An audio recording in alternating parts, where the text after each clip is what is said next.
Welcome to Awakening Warriors podcast. We talk about life, love, lessons, and learning.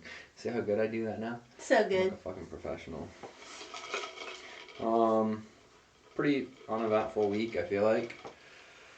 Same old, same old. For the most part. I have lots of days off, which is nice. We've been getting the yard together seriously in terms of cutting down trees and getting dumps out, getting loads out.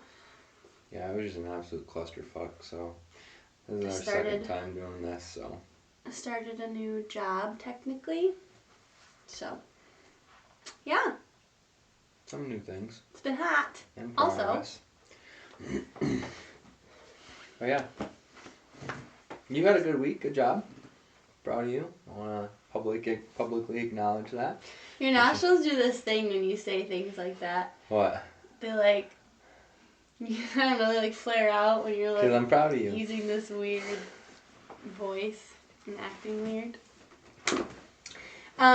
But our topic of conversation today is reading. Which, if you watch any of our previous ones, we talk about reading and that being a habit of ours. Yeah, we haven't dedicated a specific episode to discuss the importance and necessity of reading and your growth of it as an individual. So it's God. I have a really great quote. Oh, you got really good. That Albert Einstein said. No, it's Mark Twain. A man who does not read is no better off than a man who can't. Yeah. And so, back in the day, if you look at, history and stuff, they always wanted to keep, black people from reading or poverty women people from reading. Yeah. There's a reason. Being educated. Yeah. And there's a reason why they wanted people being illiterate, because they knew the power and the knowledge that holds on there. Oh, I got another great quote. What's that? From Shannon Bombach. That's not her last name, but... Underwood. What? When you read, the book just rips you open.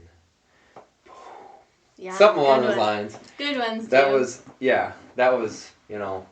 that one stood out for a long time because, for me, when you read a book, there's nothing behind it. There's no bias necessarily. Just wait, listen to me. I'm listening. I literally didn't say a word. There is a specific individual. Obviously, the individual that wrote this book, yes, could have some bias. But, if you say, you do this and blah, blah, blah, well, you being so close to me, I might just write that particular example off and say, I don't do that or, whatever else. And whereas if I read this book, which, could hold bias, but not in the same way, because it doesn't come with an attitude and it doesn't come, so you can read these black and white words. That's what I was going to say, it's in black and white. And, it can touch you however you allow it to. And you can have epiphanies and be like, holy fuck, I do that. Or, holy shit, that's something that I've been trying to work on and that's a new tool that I can utilize or, whatever the case might be. So, my personal journey in reading, I was supposed to read in high school and grade school and stuff like that. I was never a strong reader. I still wouldn't consider myself a strong reader. But I'd always skipped.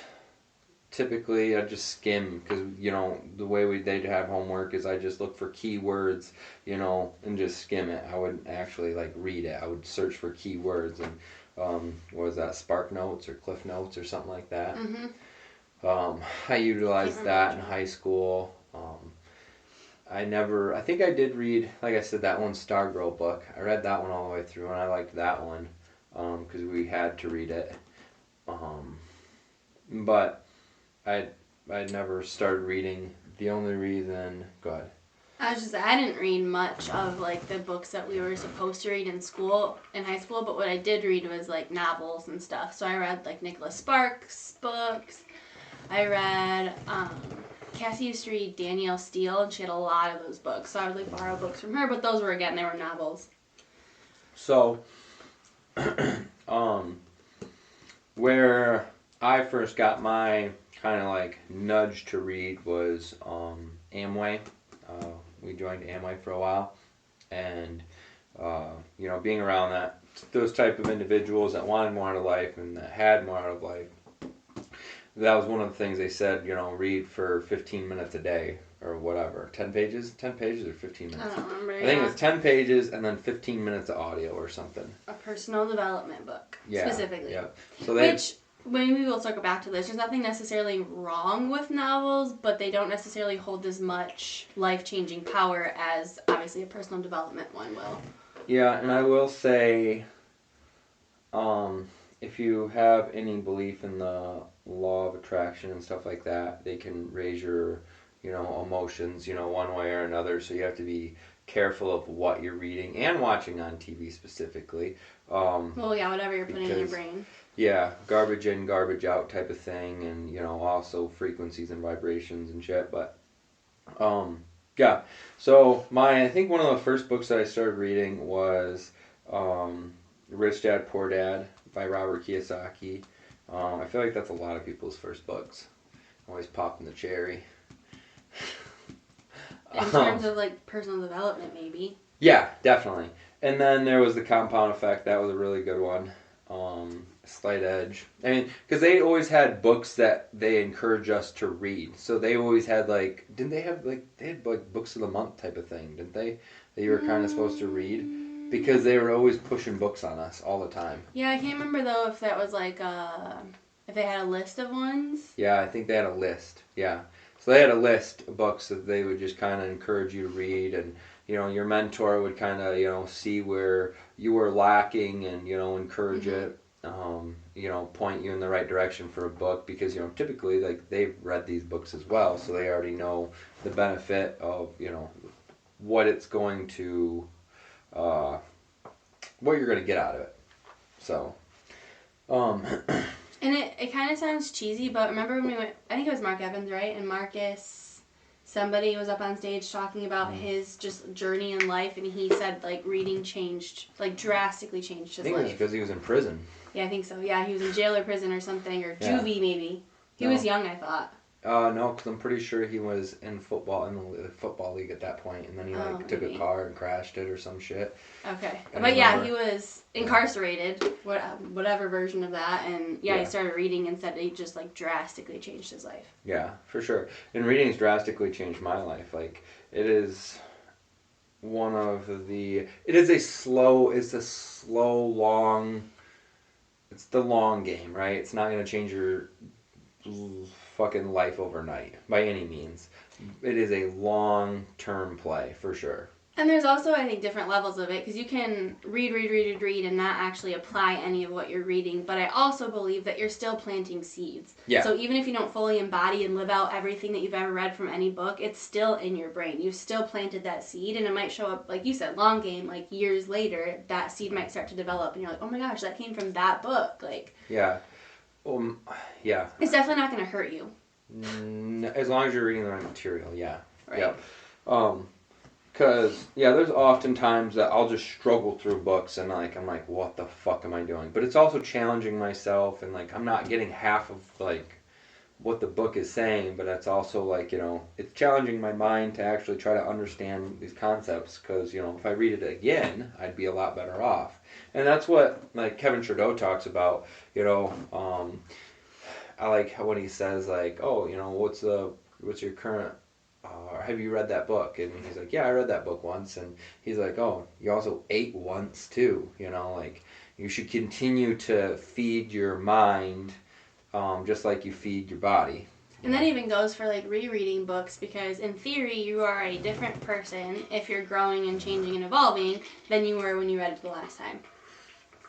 Like, I reread The Alchemist, which is technically a novel, but definitely falls under more, like, development.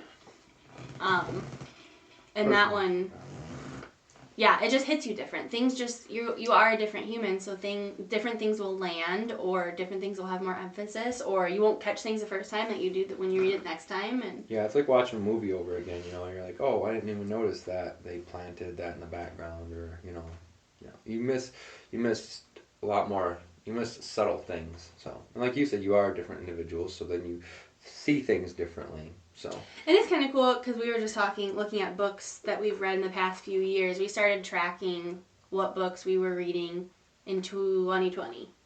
And so I think it's kind of cool too, because I think even just looking at the books we're reading now are much different than books we started reading right when we started Amway. yeah. Like there's still more development and evolvement is what I want to say, related.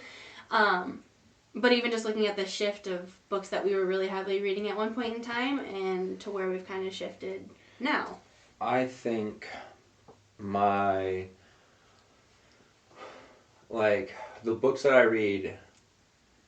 read back then in the very beginning were definitely more like business minded, leadership minded, kind of outward focused.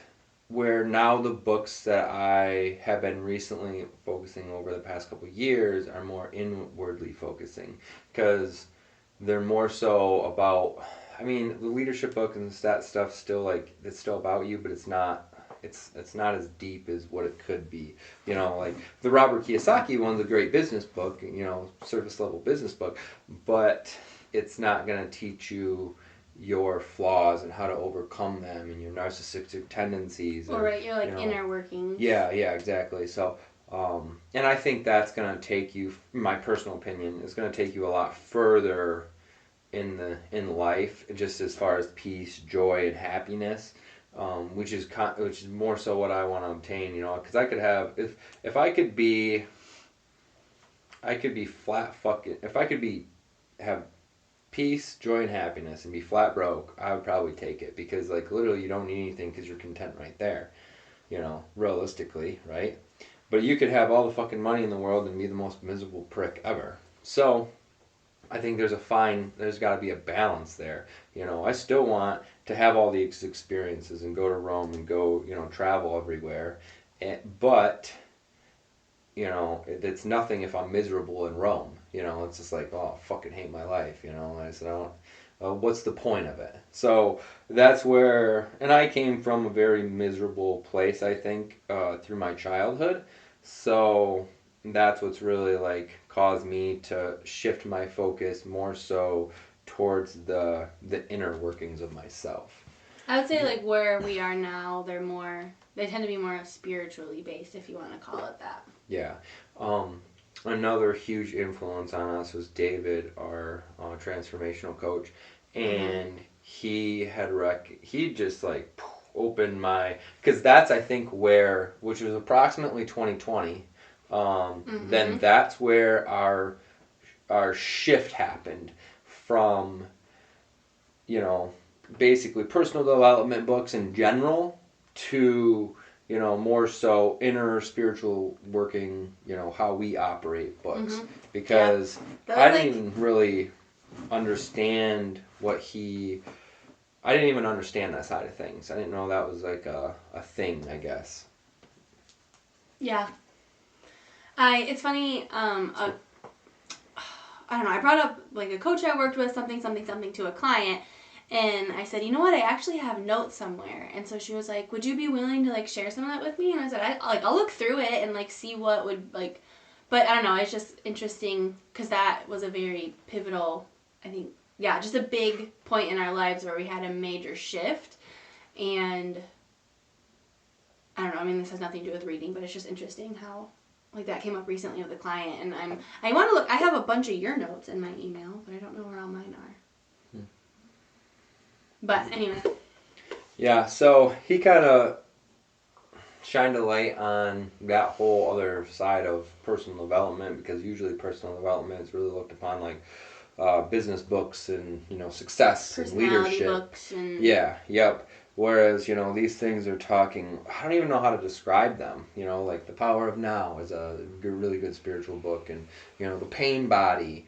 like that people have, and how people hold traumatic experiences in their body, and those come out in triggers, and just so on and so forth, as far as that shit goes, which is just like holy shit. Which I think years ago I would just say write it off and say that's hippy dippy shit, but now actually experiencing it and being open to it and giving it an opportunity, it's like holy fuck, like this shit's real. Like, and that's like foundational, because like you said, like if you're a good leader but you don't good leader, I use that in quotes because it depends on how your internal workings are and how that comes out when you lead, but if you aren't aware of your own wounding and trauma and triggers and how you manage that stuff, like everything else will either be superficial or not super sustainable, or because if your internal stuff isn't right, nothing out here will be, at least not for the long term. There's a recent experience that I had. A coworker of mine, she got a note from a lady, and she was just really PO'd about it. She was just pissed because she wrote her such a rude letter. And I'm just looking at it, I'm just laughing. Like, if I would have got this letter, like, directed towards me, I would have just fucking chuckled and said, clearly someone lost control writing this letter. And, like, she has no control over herself.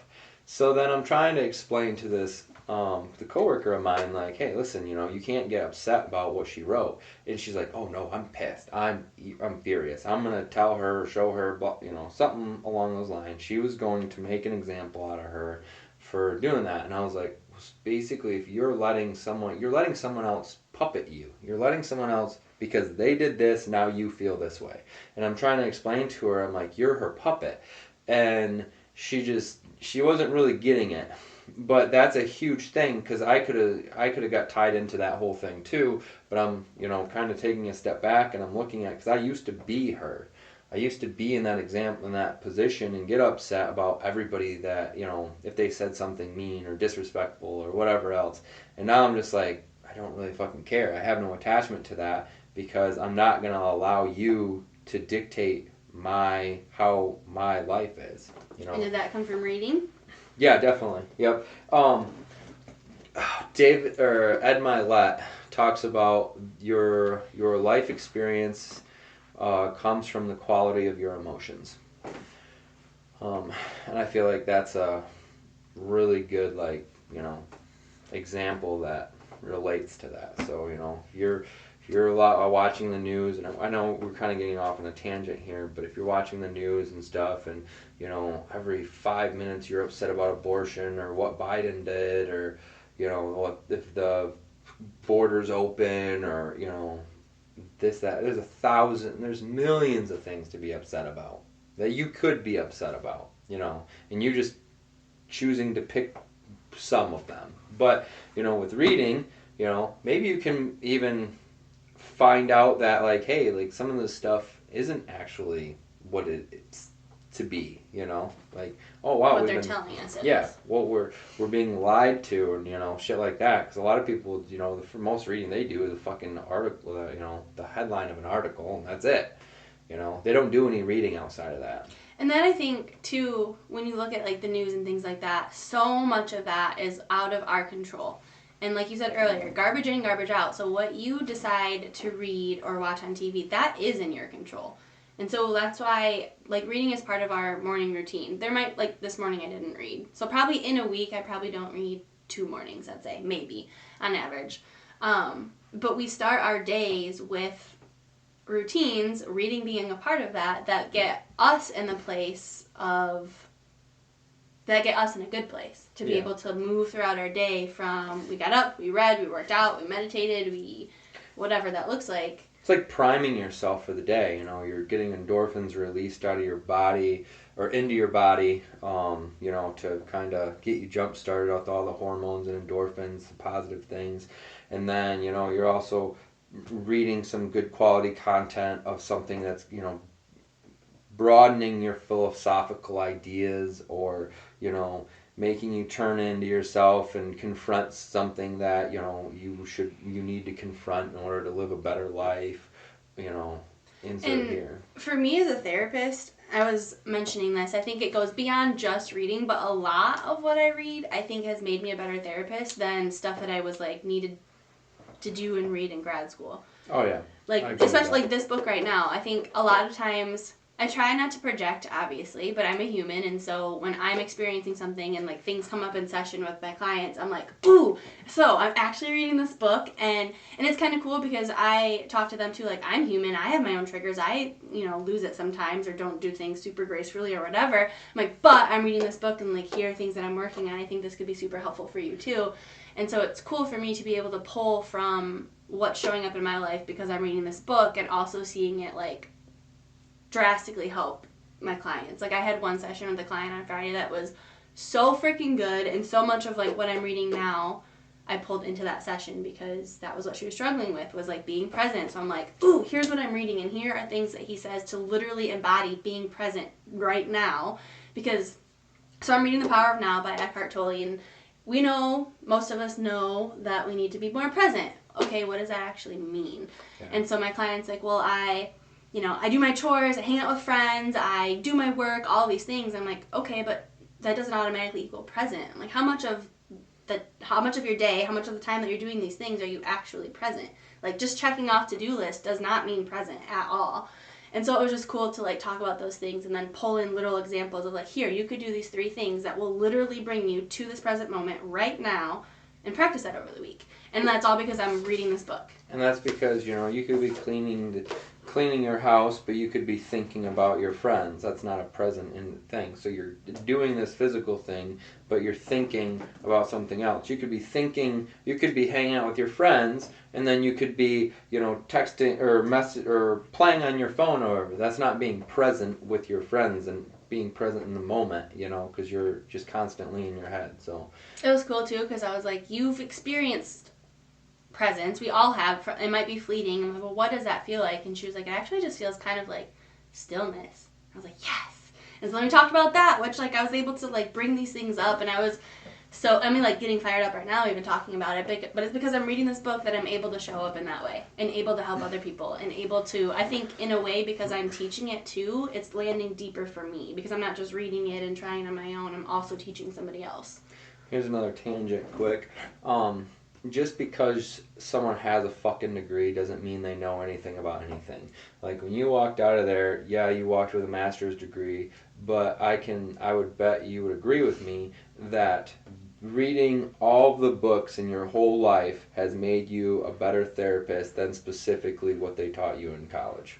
Yes, overall, yes. There are things that I still use that I learned in grad school that I need, but percentage-wise, most of it comes from what I'm choosing to learn.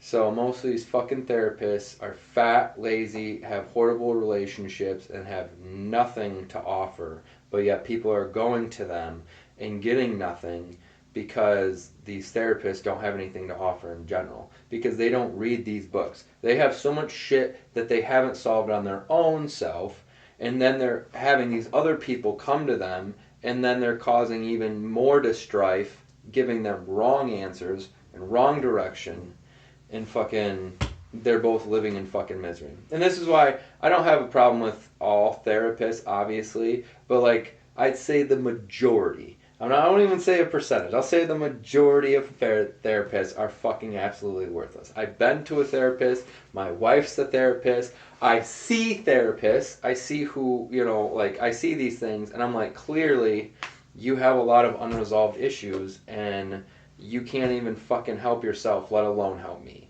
So you need to first resolve your own issues before trying to assist. It's like putting on your fucking mask first, Put on your air mask first to help yourself, then you can help somebody else, And typically that comes from realizations, which, people can offer realizations, because I can offer you my perspective on something and why you do something. I could be wrong. Maybe I'm right, maybe I'm wrong, but it gives you something to think about.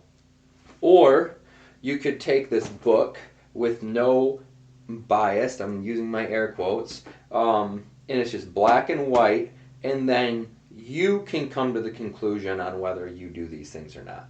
And that's like what kind of, that's where she talked about, or I mentioned that, the book rips you open. It makes you look at things about yourself that you will not ever normally look at, because you don't think about these things.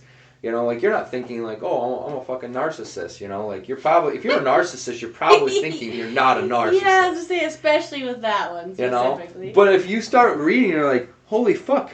I do this. I do that. I do that. Holy fuck. Well, I might be a fucking narcissist. So we talked about codependency because of a book I was reading too, so there's an episode on that. But that was kind of, like, I knew I had some of these things, and then I'm, like, going through and reading, and I'm like, whoa, it shows up in more ways than just the super obvious ways that I'm aware of right now. And, right, and if some fucking asshole could have wrote that book, right? So you could be totally off base at that. But, I mean, there is also, like, an intuitive internal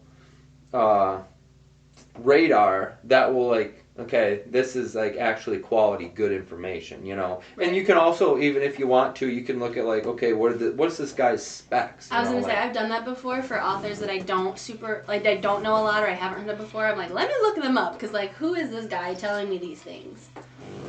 Which is doing my own due diligence. And you don't have to. I read a lot of stuff that I'm not necessarily agree with. I don't agree with everything, right, that I read. But I also don't go out and seek like transgender fucking reasonability or something. Like I'm not going out there to go far to look at the complete opposite of what I think. In some cases are good. If you're looking left, you should look at right to see if, there's something in the middle that, might make more sense. You know what I mean?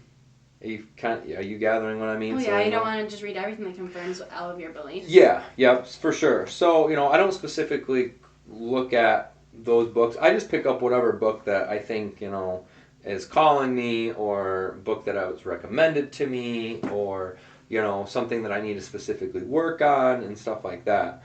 I forgot where I was going with this. You don't agree with everything.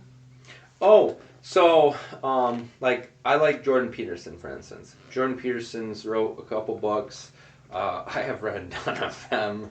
I've tried to read the 12 Rules of Life, and at that time when it first came out, I just wasn't to where I needed to be in order to read that book. It wasn't the right time. I didn't have the capability and the attention span. But there's a lot of great things that I like about Peterson, and there's other things that I disagree with Peterson with. But for the most part, so don't just close somebody off because of, certain beliefs or something. Like Brene Brown, like she's a really good philosophical thought leader as well, in my personal opinion. And she's a social worker too. I could write that off because I'm like, oh fuck, she's a social worker. Oh shit, she's a woman. Or oh, she believes that, gays have right, or, fucking she believes guns are bad. And I'm not saying that she does or doesn't believe any of this stuff. I don't fucking know. And I'm not going to hold it against her one way or another. But the point is, I feel like a lot of people will avoid reading certain books, particularly like Christianity and stuff like that. Like if it if there's any hint of, I don't know. Religion? No, distortion, I would say. Distortion of somebody else's beliefs. Like, oh, well, they believe that. I'm not going to read that because they believe that, I can't even think about things. But, like each fucking religion, like Catholicism, baptism, like each thing is different, so that each thing has a distortion, right? What is it? Like Christianity has the Bible, and then there's the Quran. The Muslim Quran. I know people who will go out of their way to read that because although it's maybe not necessarily what they stand on, they recognize that there probably still will be good things in it. Yeah. Or even like the Bible. Like, or open your mind to it, Yeah. A lot of people were right. I got a buddy that was like, if I like sent him a thing on Snapchat, like a Bible verse, he would be like, he used to be like, don't send me that.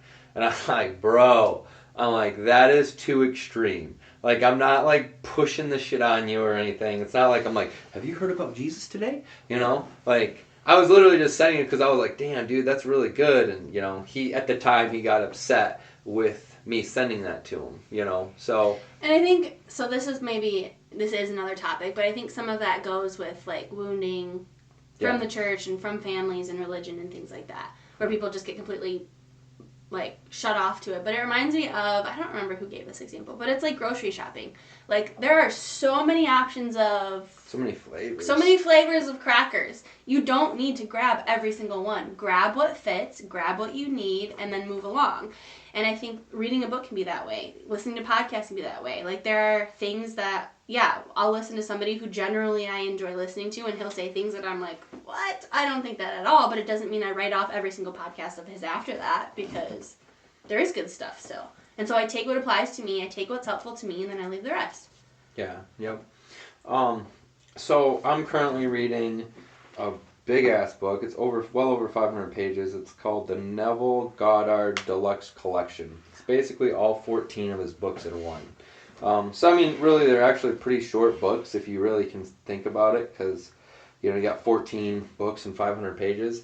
But reading it back to back, I mean, it's a pretty tough read as far as that goes, because it takes scripture, and then it like breaks it down into a different perspective, what compared to what you would like the church would necessarily talk about, because they talk about more like not allegories and stuff, but basically kind of like metaphors and stuff, you know, like this is a metaphor for this thing. So like David, you know what I'm talking about? He just brought that up in here. Nice. A specific one. So it's a lot about consciousness, because it talks about how the Bible is about consciousness, and you know Jesus can be anything, because it can be your savior of the, you know, insert here, Jesus is your savior, so you can make this your savior. Didn't I also say like Jesus is our imagination? I'm sure there's something in there that could be right along that. But so let's see. The consciousness of guilt calls forth condemnation, and the consciousness of lack produces poverty.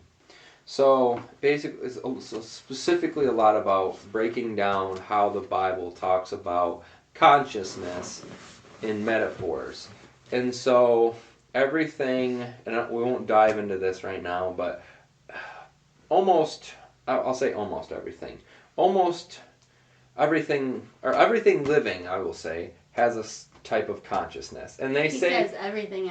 They say, but I'm not to that point yet. So like a rock has some level of consciousness, he says. Yes, and that's what they say, and maybe he's smarter than me. I just don't see it yet. But I'm open to that idea, right? Because I'm just like, okay, I'm not gonna say that you're fucking wrong unless I know for a fact that you're wrong. But I can't tell whether that is accurate or not. I have no tests, so I'm not gonna say he's right or wrong.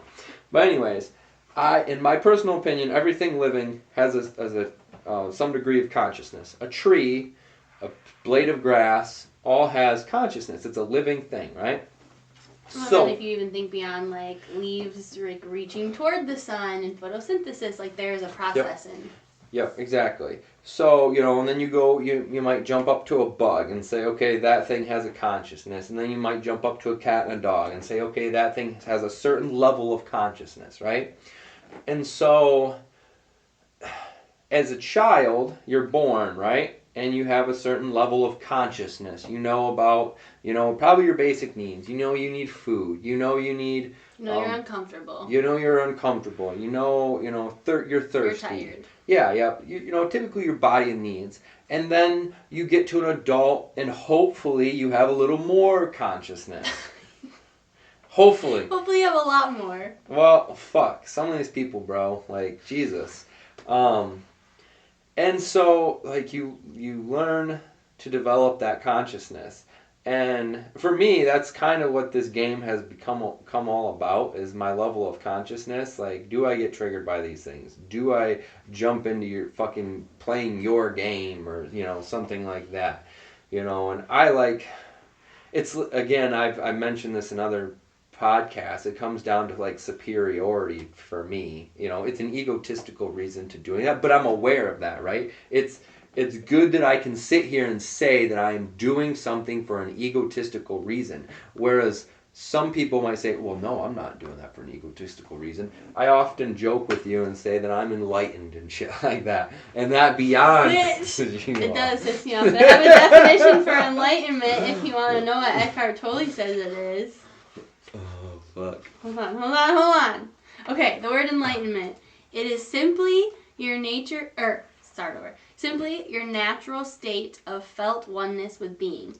It's a state of connectedness with something immeasurable and indestructible, something that, almost paradoxically, is essentially you and yet is much greater than you. It is finding your true nature beyond name and form. And that is me. That does trigger me though, and then I say, I know you think that you're so enlightened! Oh, you're so enlightened, so why are you blah, blah, blah? Anyway, but that's me reacting from an unconscious place. Yeah, so, there's a... So I've used this probably numerous times, and I took this from... I kind of mixed two different things. I mixed my own concept, and I mixed from an NLP concept, which is neuro-linguistics programming. Neuro-linguistic programming. Yeah. So I took a couple courses, and in one of the courses he mentioned, he's like, he wants you to imagine things and visualize things, right? And he wants to say, okay, I want to imagine that you're doing this, and you're really mad at somebody, like, so, you're generating the emotion and you're experiencing the emotion, right?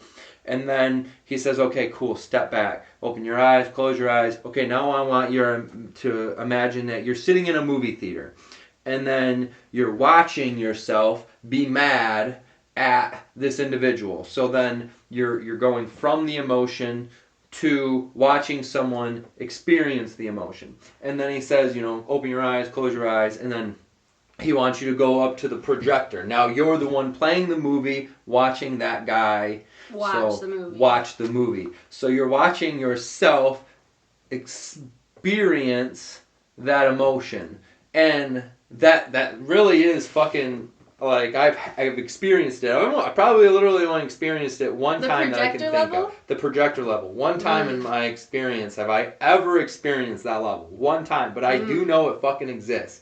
Usually, I'm typically the guy that's sitting in the movie theater. Like, I'm watching I can typically experience myself experience the emotions. You know what I mean? You can watch yourself experience the emotions. So I can feel something rise, and I'm like, oh wow, I'm getting really irritated right now. I'm like, okay, cool, let's take a step back and be back. But it's really tough to fucking get to that next level where like you're watching yourself, and that's where I think meditation comes into play, and I think that's where the whole concept of, like, when Alan Watts talks about when you lay there and he just says, let the thoughts come across your mind, and like just experiencing the thoughts. I think that's almost that level, because it's like I'm not thinking the thoughts, but I'm watching myself think the thoughts. You know what I mean? But if you're watching yourself think the thoughts, then aren't you still sitting in the theater? Now I'm talking about meditation. So Alan Watts in his meditation video tells you to just listen to the sounds, and then listen to the thoughts. And listen to the thoughts, as a happening. So like when I think the thoughts, I'm literally thinking the thoughts, and then I'm like, oh fuck, what am I doing? I'm whatevering. But there should be this is my experience. This is my thought process, at least. There should be an experience where you can literally watch yourself think those thoughts. The level of consciousness, you know what I mean? It's like a step back. So like you're watching, you're experiencing yourself think the thoughts. Because I'm to the point where I'm like, oh fuck, I need to, come back to my breath.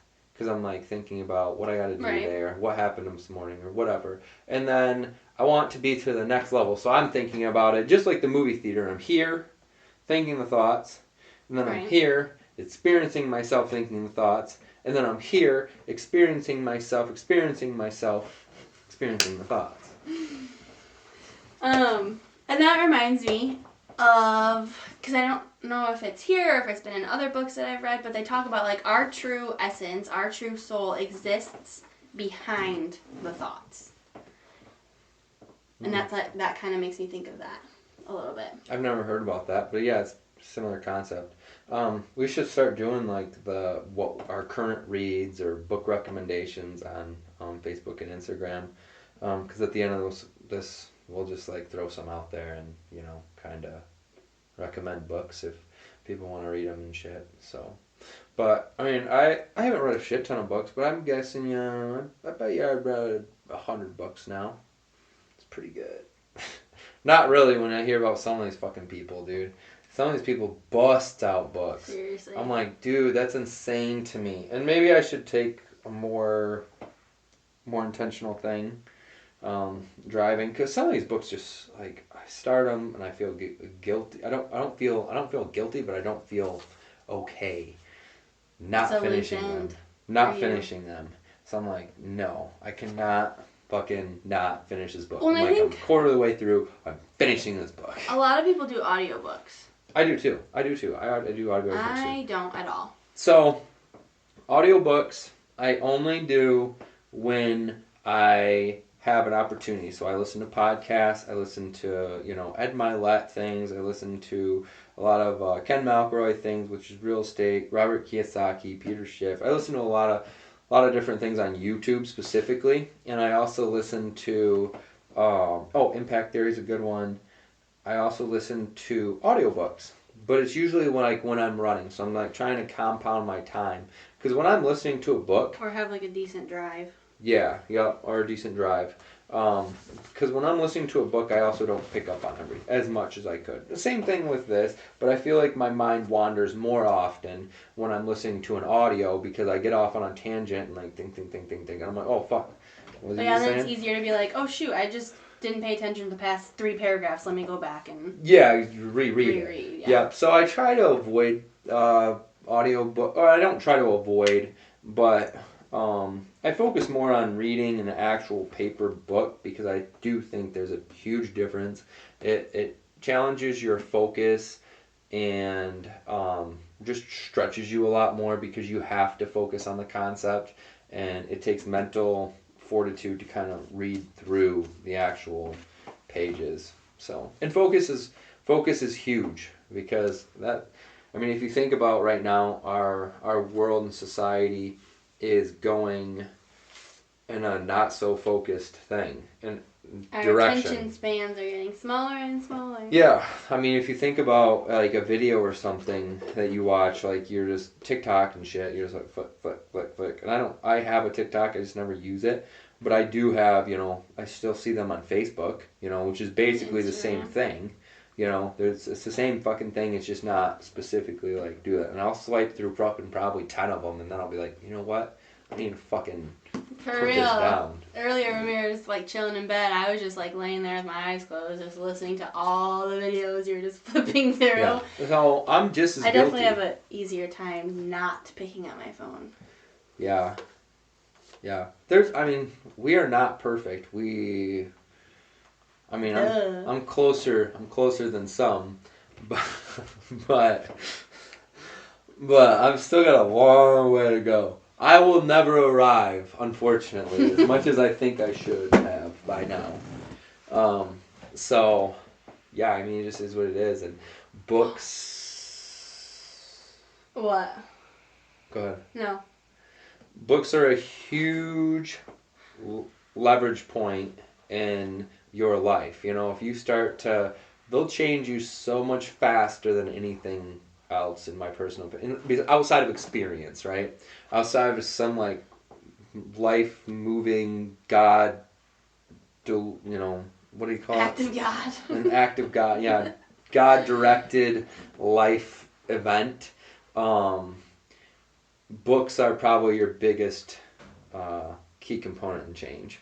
So, because I think they're better than your significant spouse, which is your... What? Significant spouse? What is it? Significant other? Significant other. I am pretty significant. Then I think it's even more than that. I think your significant other is your tester, or your, like they challenge you, but they're not your biggest, like they don't shine the light on your blind spots as well as a book does. Or have, I think, the ability Influence. to. The influence. I think that they have the opportunity to, but as a human being who gets triggered and has their own wounding, like, we might just get defensive and put walls up right away. Yeah, for sure. I agree. So what I got excited about was I need to work on this because this has been a project for a while, but we don't have all our books up on the bookshelf yet, but once they're all up there, they never will be.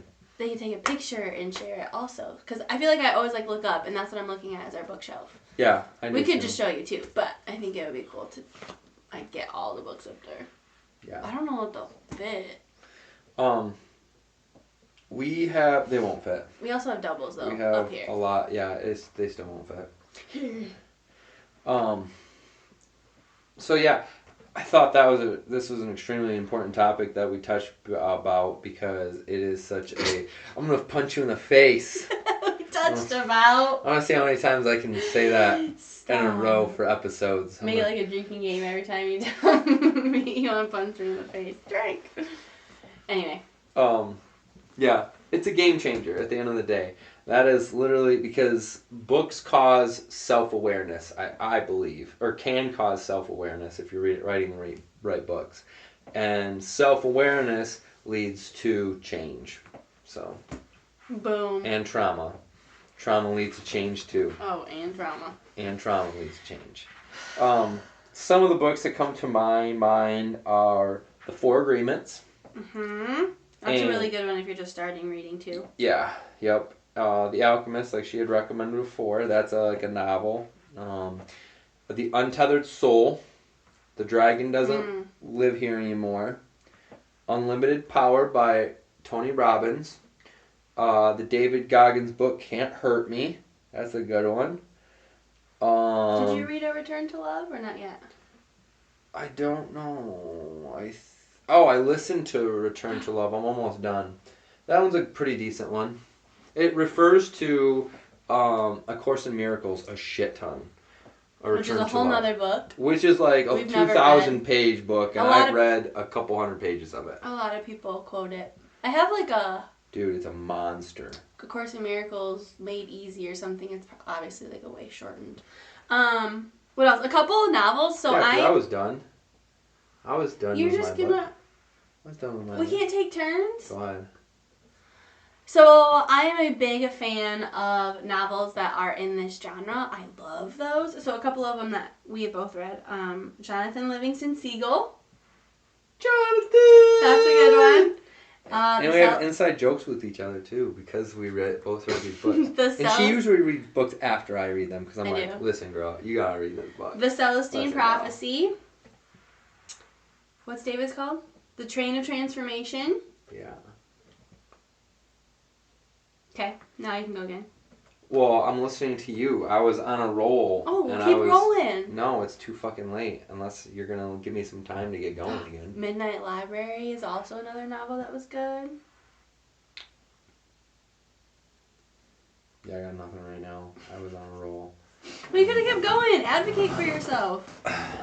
No, because you're such a fucking strong one. Dude, 2022 I didn't read a lot either. Or 2021 I only read 6 books. The Compound Effect is definitely a good one, and so The Sleight of Edge. The Sleight of Edge has a concept in there, like, if you are on a plane and they change you, 1 degree to the left or the right, then you'll end up in a radically different location, like halfway around the world, when you're flying.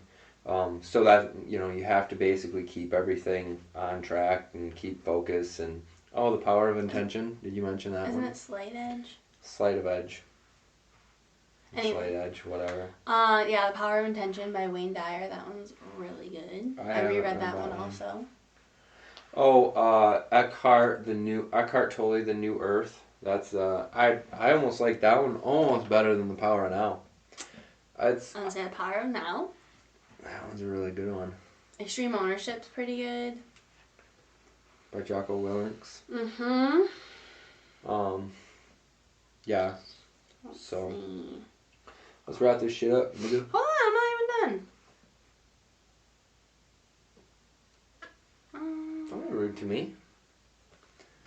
No, everybody wants to hear you sit here in silence and fucking go, ooh. Fine! That's why I didn't want to fucking do any more of my books, because I'd have to be sitting here thinking forever. Oh my gosh. Ooh! The Power of Habit. That's a really good one. I don't even see it up there right now, but that is an awesome book. I actually never read it, but I listened to it. And I highly recommend that. They go through all kinds of like different triggers and stuff, and it really breaks down like, you know, like, oh, why am I eating this cupcake, or why do people get addicted to gambling, and, you know, so on and so forth. Because there's triggers, the things that, you know, reward systems in your mind, and oh, it's an epic book. I would highly recommend that if you're addicted to something, or you want to like start integrating better habits into your life or break other habits. So I actually started recording in 2019 because I remember I read Outwitting the Devil. That one's really good too. Yep, that one's a good one. And that one is a lot about your subconscious and conscious mind, actually. So they consider I think the devil being your subconscious mind and overriding that essentially. Living with the Monks and Living with the Seal is also really good. Ooh, Jesse Itzler. Yep, I highly recommend those as well. Those are great books. So, all right, cool. Well, let's wrap this up. If you guys enjoyed this episode, please share it with somebody. We're on Spotify and YouTube currently. And we're just trying to document our journey and also trying to help other people along on their own journey. So we know that it's always better. It's always better to find somebody else that's been through what you've been through and kind of help you along. Not that we all have the same experiences, but similar experiences. Just like-minded and all evolving. You can go to Instagram and follow us.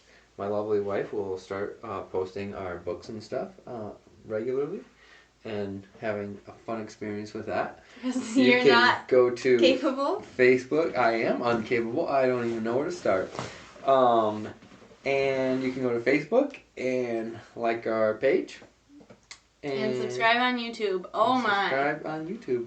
So I think that's it. And you guys have a great day. Thanks for joining us. And we'll see you next week.